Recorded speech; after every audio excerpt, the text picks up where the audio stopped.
Morgan Parker is a man on a mission to ride his motorcycle from Hong Kong to Brisbane, Australia on a voyage that will see him travel through 10 countries and in the process raise awareness about 10 of the most important charities across the region. It's an adventure that'll test his limits during a trip that'll be exciting, dangerous, eye-opening and always breathtaking. Join him each week as he travels wheel to wheel.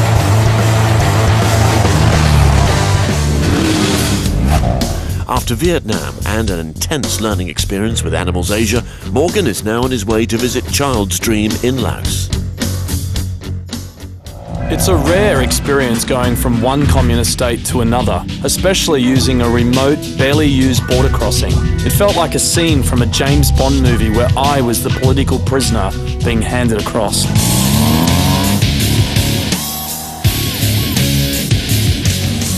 I was released from Vietnam after a whole lot of paperwork, and then I made this lonely, quiet journey across this isolated bridge and arrived at the next communist state, Laos. I'd never been to Laos and was thrilled to have made it to my fourth country on the expedition. Laos is not anywhere near as developed as Vietnam, China or Hong Kong where I'd come from, so it was like stepping back in time. It took hours longer than expected to get from Hanoi to the border, so now I'm running out of daylight, running out of fuel, and there's nowhere obvious to sleep overnight. 20 kilometers back, a guy scammed me with a makeshift fuel pump, leaving me with few options. But after 2 weeks on the road, I've learned how to adapt.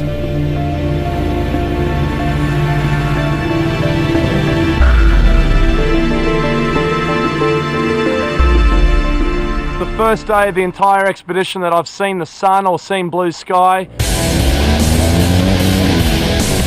Been out on the road for about an hour in this beautiful sunshine, winding through mountain roads, passing through villages, hundreds of smiling faces of all the people that I pass by, and a lot of curiosity about the bike as I go through. Absolutely loving the sunshine, loving Laos.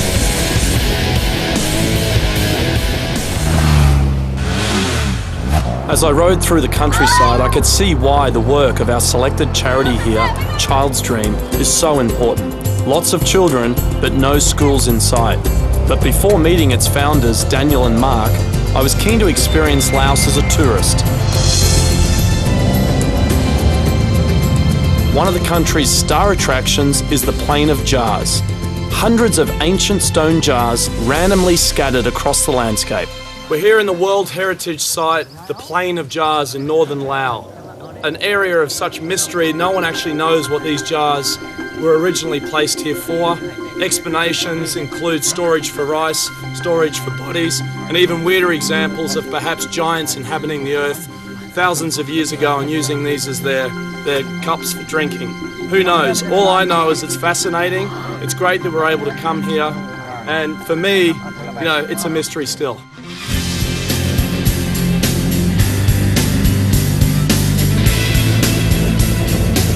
The expedition's hectic schedule means I was quickly back on the bike and headed to Luang Prabang. The road was incredibly challenging with countless blind corners every hour. But the sun was still shining and I was thankful for that.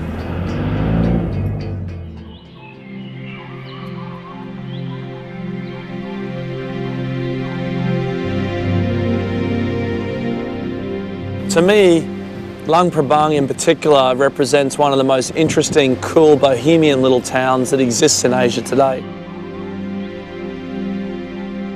I definitely want to come back here one day as a tourist to spend time soaking up the relaxed culture, the history and Buddhist sites. Luang Prabang is a well-known backpacker's gem, but it's about to become a whole lot more popular with mainstream tourists.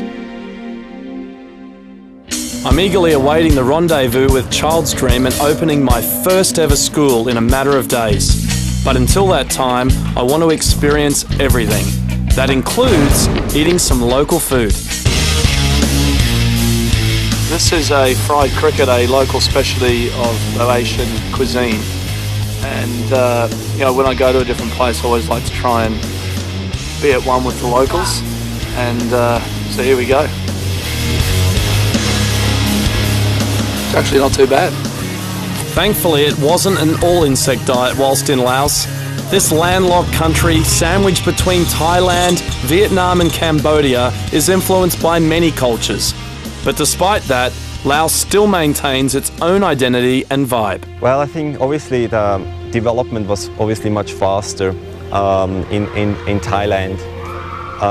Laos and Cambodia, obviously very different countries, but they had they participated in war. I mean, Laos was heavily bombed during the Vietnam War. Cambodia had the Khmer Rouge, a lot of social unrest there. So I think they had like a late start in their development. In Laos here, I think corruption might be a little bit less than in Cambodia, but it's still present. And it's still a very communist country, so it's still quite closed with all its pros and cons. Corruption aside, there's a real spiritual aspect to Laos. The sight of hundreds of orange-clad monks picking up their alms in the morning is breathtaking.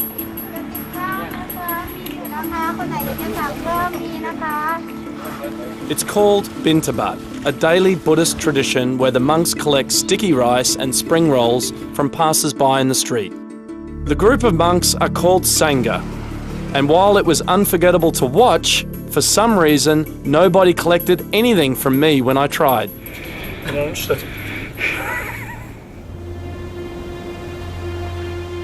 Undaunted, I also climbed 100 metres up above the old part of Luang Prabang, where I visited the religious site known as Wat Tan Pusi. There I could see the main temple, a supposed imprint of Buddha's foot, and enjoy an inspiring view of the town. It's awesome. What a view. The whole city of Luang Prabang is recognised by UNESCO as a World Heritage Site.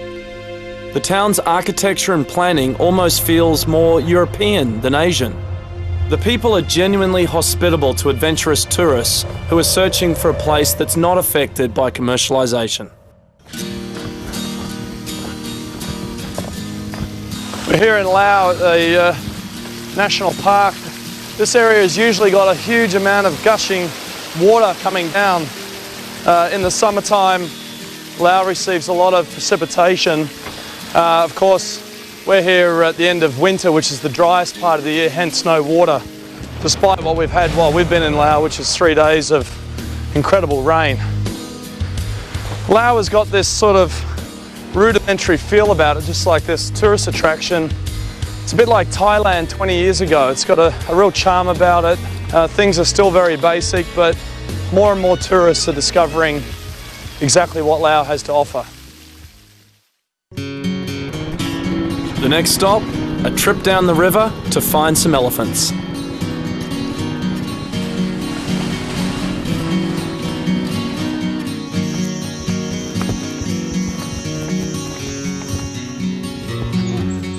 Beautiful elephants.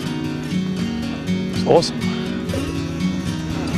Laos used to be known as the land of 1 million elephants. Whoa. But a lack of funds and few experts has meant that many have been poached over the years. That is changing, albeit slowly. My time touring Luang Prabang sites in the sunshine provided the ultimate tourist experience. But my expedition through Laos is all about highlighting the work of Child's Dream and opening a new school way out in the northwest hinterland where the government officials and hundreds of kids are waiting for me. Little did I know, I was about to embark on the most hellish day of the expedition. When Wheel2Wheel returns, Mother Nature wreaks havoc and almost breaks me. It's not making a categorical statement that it's impossible.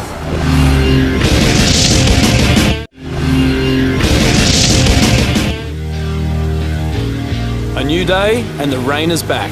No surprises there.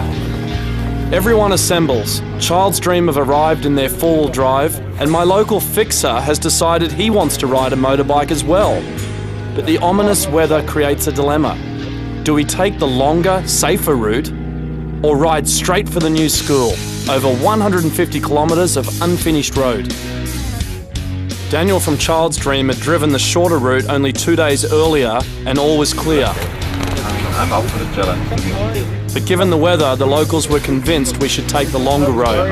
Narrow, here the caption with a lot of curves, and then it is raining, so it's gonna go for sure.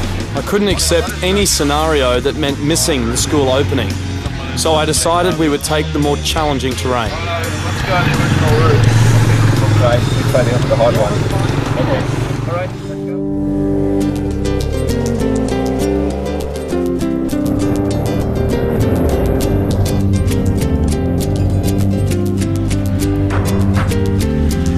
Initially, it seemed like I'd made the right decision. The weather eased and crossing the Mekong River was glorious.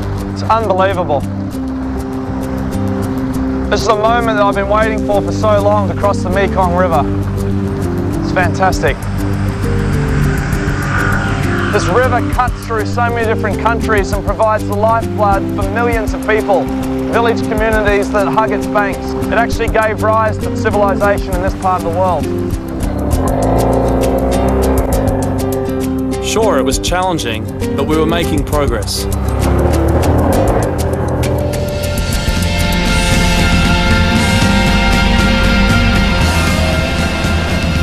It was thrilling to be on this dirt road, riding through villages and frequently crossing creeks and rivers.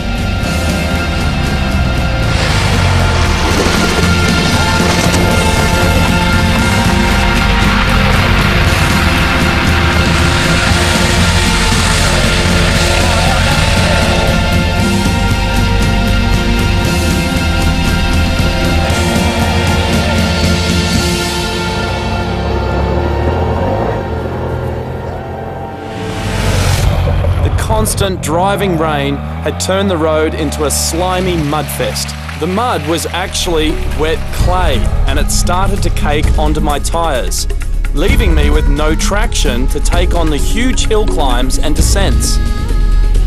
What a recipe.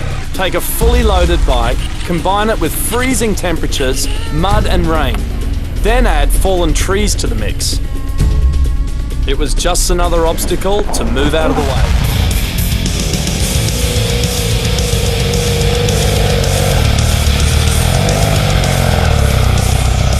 And as the day went on, everything got worse. This is hardcore. 2 hours out of Luang Prabang. I've been off the bike 7 times, 4 going uphill, 3 going downhill, and it's heavy, really heavy. You either got to have skill or you got to have strength. I don't have much skill, so thank goodness I got some strength thanks to all the training I've done. There's no grip whatsoever. The tyres are just filling up with mud.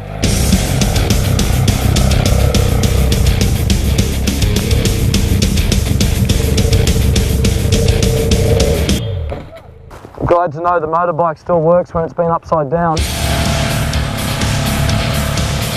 We had to make it to the school opening.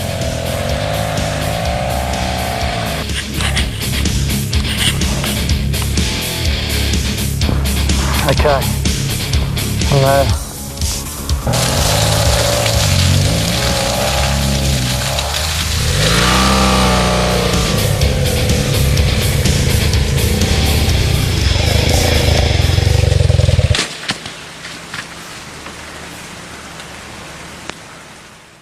15 hours of absolute hell in the middle of nowhere, no mobile phone reception, no food, no showers, no warmth, no respite from the weather.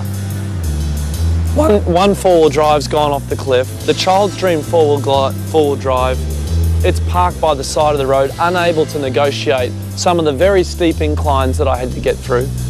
The other motorbike that was riding with me, the tour guide, he'd given up, he'd burnt out his clutch, destroyed his bike. It was parked by the side of the road.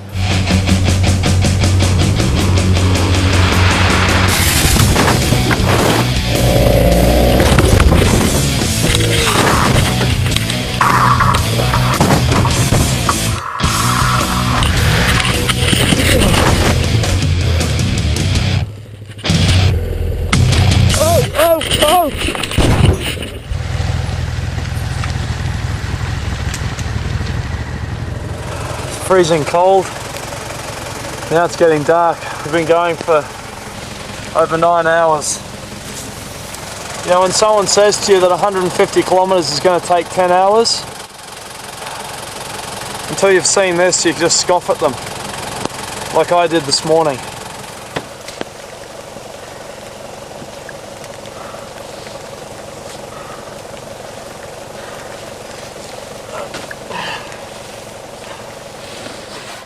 It's the hardest day of my life, hardest ride of my life. 150 kilometres. I never could have thought anything could be so hard and just challenged me so much.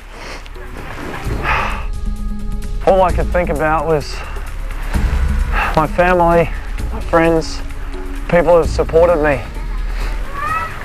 and just finding my way through and getting to the end and being able to talk to them.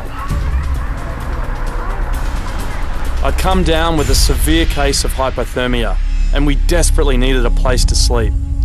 4 guest houses later, and things were becoming dire. Around 9 o'clock, someone was banging on my door, opened the door and saw aliens. And they looked totally dirty, and then they asked for room, but I was full. Monica has saved my life tonight. I was starting to lose consciousness in the car. I could feel my heartbeat starting to slow as the hypothermia set in. It was bad. He even couldn't look at me and just ask, where is your shower? Where is the shower? And he had even blue lips and shaking the whole body. I made him also a hot lau. This is the famous rice schnapps from Laos. With some homemade goulash and a couple of lau-laus in me, my consciousness returned. After hearing our story, Monica eventually let us sleep on the floor. All in all, it was a day I'll never forget. Those moments, you just totally rebuild any faith that you ever lost in humanity. And it renews the energy that you have to make the world a better place. I can't speak enough about the importance of that day and the resolve it gave me to push on. The dream of opening a new school was lost. I was heartbroken. But tomorrow's a new day. Hopefully I'll be reunited with Child's Dream, and together we can make a new plan. It's the morning after what was a hellish day on the bike yesterday, with 150 kilometres in the mud and 20-something falls.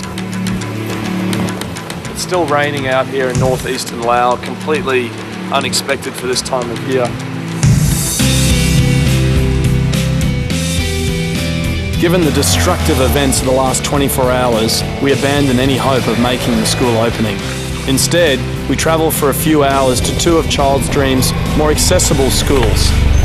The reception at the first school made it all worthwhile.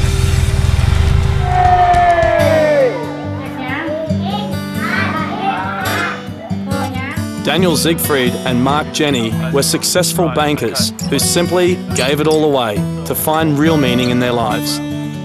That's the reason why it's called Child's Dream as well. It's not just their dreams, but it's also my own personal dream. And when I see children coming to school, it's just proof that I have done the right choices for my life and that I actually decided to resign from banking and do this kind of work. So it's pure satisfaction. That's what I feel. Very proud, actually. I just love the way that they operate. They're just so efficient, clinical, precise about what they do. What the duo started in Thailand back in 2003 has spread to Burma, Cambodia and now Laos. Without the schools and basic healthcare facilities built by Child's Dream, these children simply wouldn't receive an education, forever trapping them in the cycle of poverty and exploitation. So why does Child's Dream even need to exist in a country like Laos? I think Laos, as you know, is one of the poorest countries in the world, and the government simply does not have enough resources, financial resources, to provide school buildings all over the country, and that's where we come in to support the country. We are mainly providing primary schools and secondary schools, whereby we also build boarding houses in certain instances. If the distance for a child is too far to go every day back and forth, then we provide boarding houses as well. Child's Dream's impact is clear to see. Where the students once went to school at these makeshift shacks, a sturdy, new school can be built for $40,000 US with the help of private and corporate donations from around the world. What's really powerful about this charity is they hand over the building on completion to the community, who provide the teachers and books. It really is the ideal collaboration. I got to see how well the system works when I checked out one of the lessons.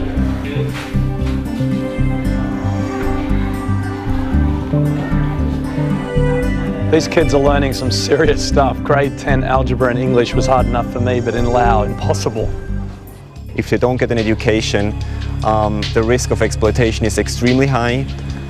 So by empowering these children, by giving them an education, we'll give them opportunities for the future, whether they can make a choice whether they want to stay in the family farm, whether they want to get a job somewhere else. And even if they stay in the family farm, they will make good decisions for their farm, because this is like a small enterprise. 1 out of 5 children in Laos have no access to school, and only 15% continue past primary school. With figures like that, the ones saved by Child's Dream are truly grateful. ฝานี่จะบ่ได้แอมเลยแอมครึ่งหนึ่งแต่ แอมโดยไม่ป้อง เฮา ซับเป็นฝากมาใส่ เวลาลมพัดนี่มันจะฝนตกลมแรงนี่มันฝนอีหัวตอนลมอีพัดบางทีก็จะได้ขาดโรงเรียนเป็นบางตอนแบบฝนอากาศ ฝนตกเวลาลมพัดแล้วมันจะพัดสัญญาแล้วมันจะปึงออกเลย เป็นที่ฝุ่นคุ้มเลย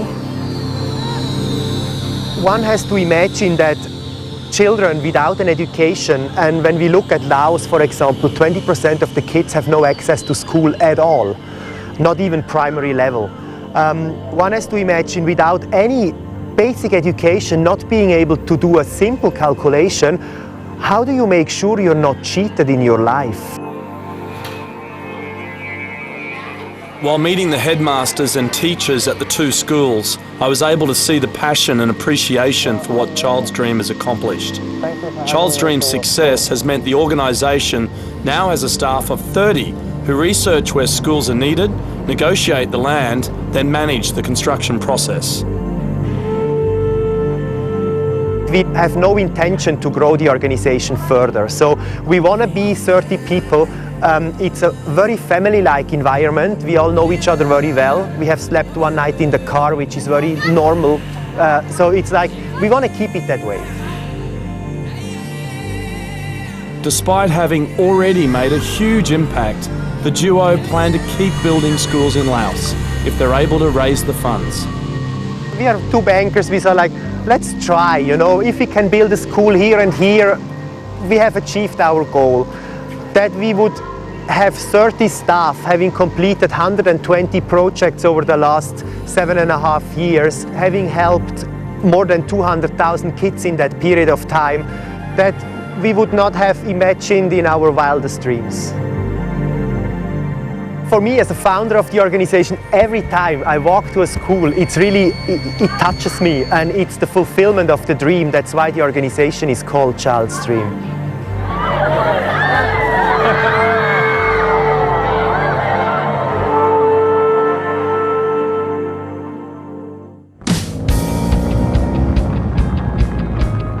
Refreshed and invigorated by the school visits, it was time to push on. I was now completely alone for the first time in the expedition. It made me feel nervous, perhaps a little scared, but certainly apprehensive.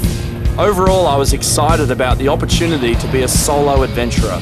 Now I could set my own pace, stop where I wanted to stop, and really challenge myself to go on. The day was beautiful, a perfect blue sky. The 400-kilometre journey to Laos' capital, Vientiane, would take 8 hours and see me make over 7,500 corners. I rode hard and beyond the point of exhaustion, as making it further across the border to Thailand meant that I could escape the clutches of 2 unscrupulous fixers who had been scamming me throughout Vietnam and Laos and were now waiting for me in Vientiane. One of them became hostile since his failed attempt to ride with me on the hellish mud day to the planned school opening. He'd been forced back to Luang Prabang for bike repairs, but was now using my satellite transmitter to hunt me down and extort more money.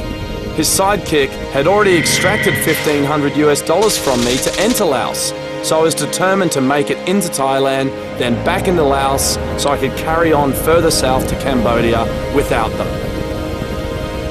Using only a compass and with the help of a few locals, Where's Thailand?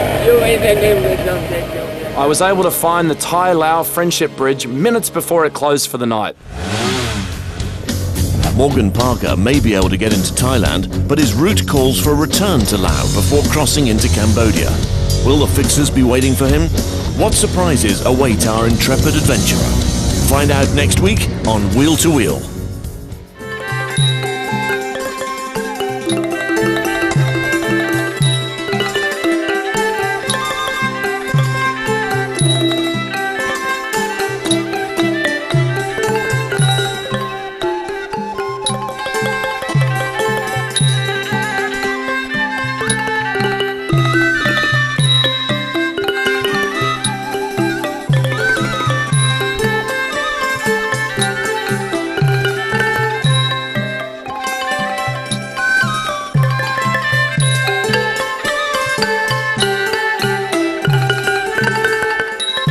For more information, please visit wheel2wheel.tv.